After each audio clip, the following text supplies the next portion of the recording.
welcome back to Speed Freak Garage, home of power sports on YouTube. So for those of you who know what it's like to feel 5 years of your life's work blown away in only 17 miles, well, you know how I feel.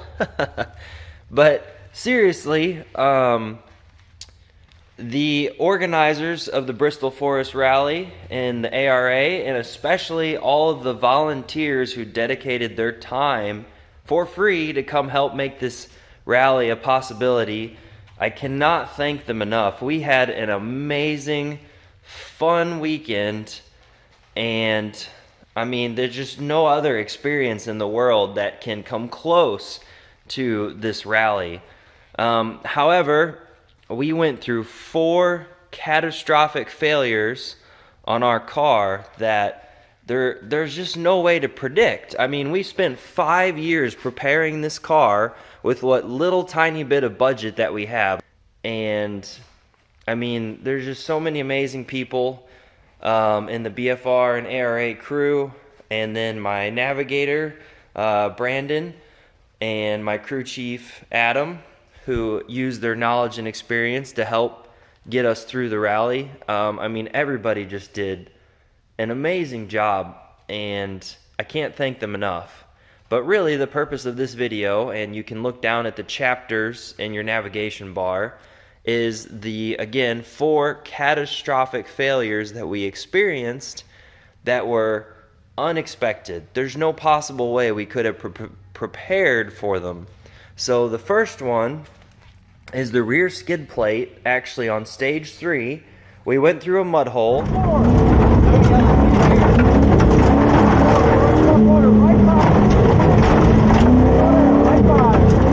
And the front wheels went over the correct path, but the rear wheels slipped into the mud hole, and you can see our skid plate was severely damaged.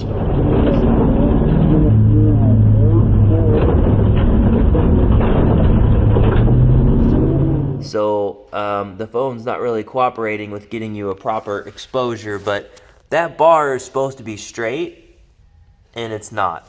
And you can also see, if we get under here, that it smashed up into the fuel tank. Now that black steel plate that it smashed into is protecting the fuel pump, fuel filter, and then the swirl tank inside the tank. And it's pushed up by about 1 inch. It's hard to see. Okay, you can kind of see it there. See, it's not level with the tank anymore. So hopefully the fuel tank isn't permanently damaged, because they don't make them anymore. So not going to be good. So that's our first catastrophic failure. Now, the second one was very, very confusing. So if you see, here inside the car we have a pit of mud. And it's everywhere. There's mud and dirt everywhere inside the car. And this actually happened during shakedown. So at the end of shakedown, we were trying to figure out why the whole car was filled with dirt. And we're like, what is the deal? We sealed every single hole in the car with tape. So why is there mud inside the car? Well, if I come over here and show you, look at that bump in the fender. Look at the damage and missing paint on the fender. Look at that. So we believe what happened is that a rock, so because our suspension hasn't been upgraded much in the rear, we believe that a rock actually came in, got caught up in the fender, and then pushed up into the inner fender, which obviously is not designed for that kind of abuse. So you can see here, where there's Gorilla Tape, the fender actually separated from the frame, and so there's a gaping hole here after shakedown that was blowing mud everywhere. So that's going to be a very long, I mean, the mud got all the way down in there, the mud got everywhere. So that's going to be a long and involved cleanup process. So that was a very unexpected failure point. Now, failure number 3 is a little more confusing. Maybe not so unexpected, but we had cooling problems.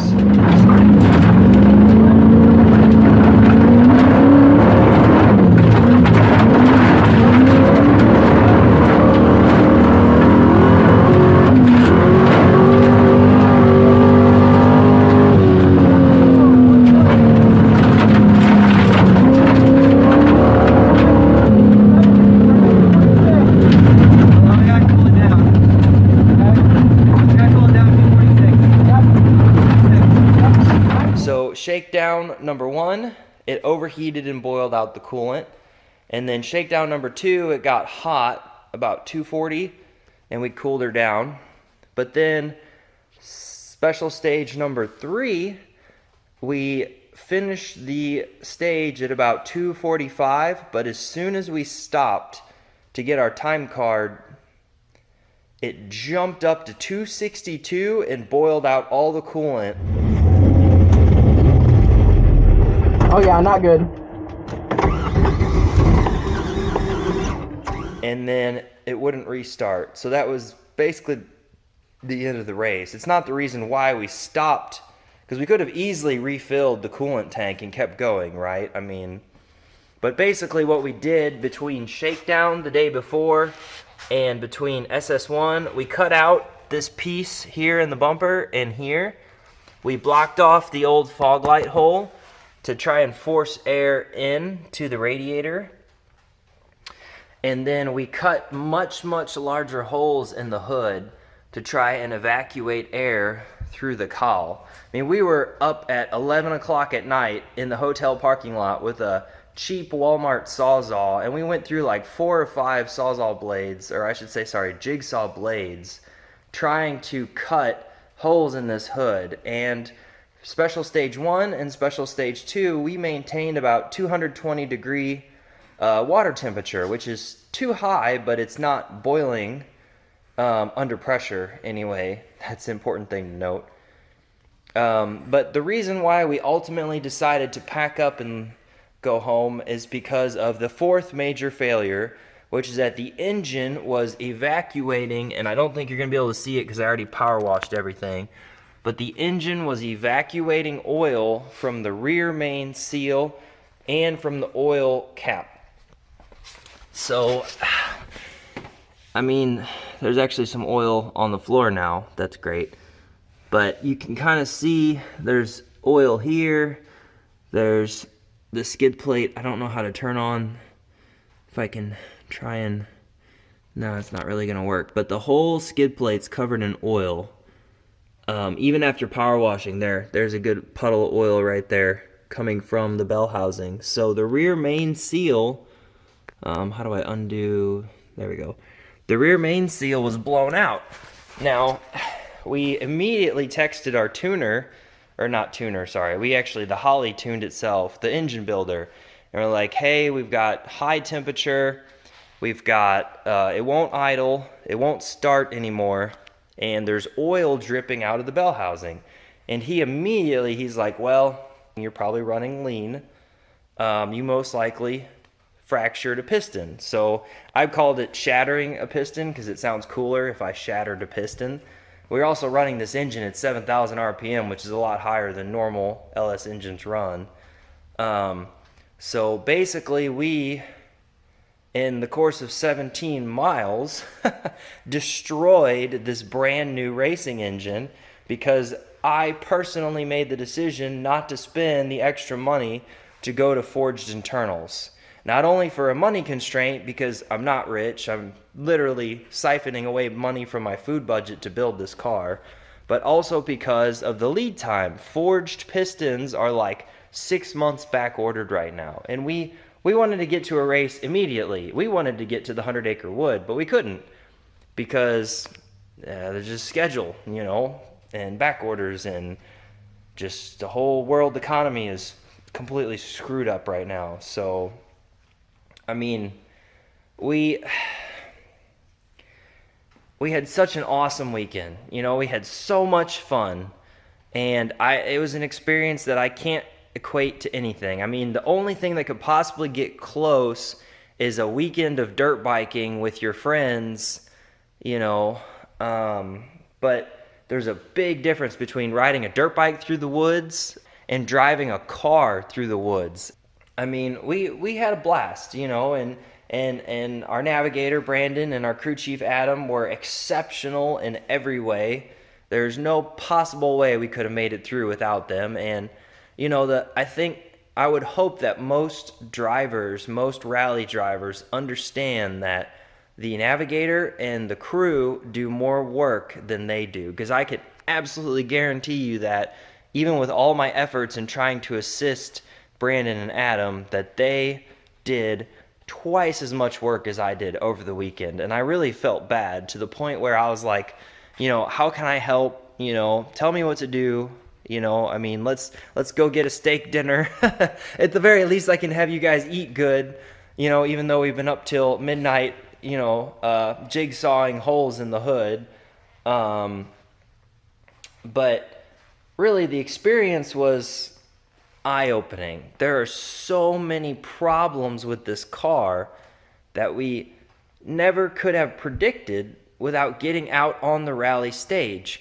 So it will be 3 to 6 months. I would say more like 6 months. 3 months minimum, 6 months, maybe more, before this car is capable of getting back out there. I mean, just removing the engine alone is going to take me by myself 2 weeks to pull this engine, to have it rebuilt. There's so many things that have to be fixed. I mean, it was an amazing experience. And you're probably wondering why I've been rambling on for 19 minutes and 58 seconds, but it's 20 minutes. I may or may not be 3 beers in, and I'm kind of a cheap date, so you can take that how you will. Don't call me, because I won't call back. But we will be back, I guess. Where am I going with this? I don't know where I'm going with this. It's almost midnight. But we will be back, and we will be back with a new, more powerful engine. We will be back with a new skid plate. We will be back stronger and better than ever. But I love all you guys for subscribing, for watching, for sticking around. Okay. Good night, guys. I will see you whenever I feel like putting a wrench to this car. See you next time. Try not to hold me down, feel alive when I'm in this town. Look at those beautiful stars, I wanna drive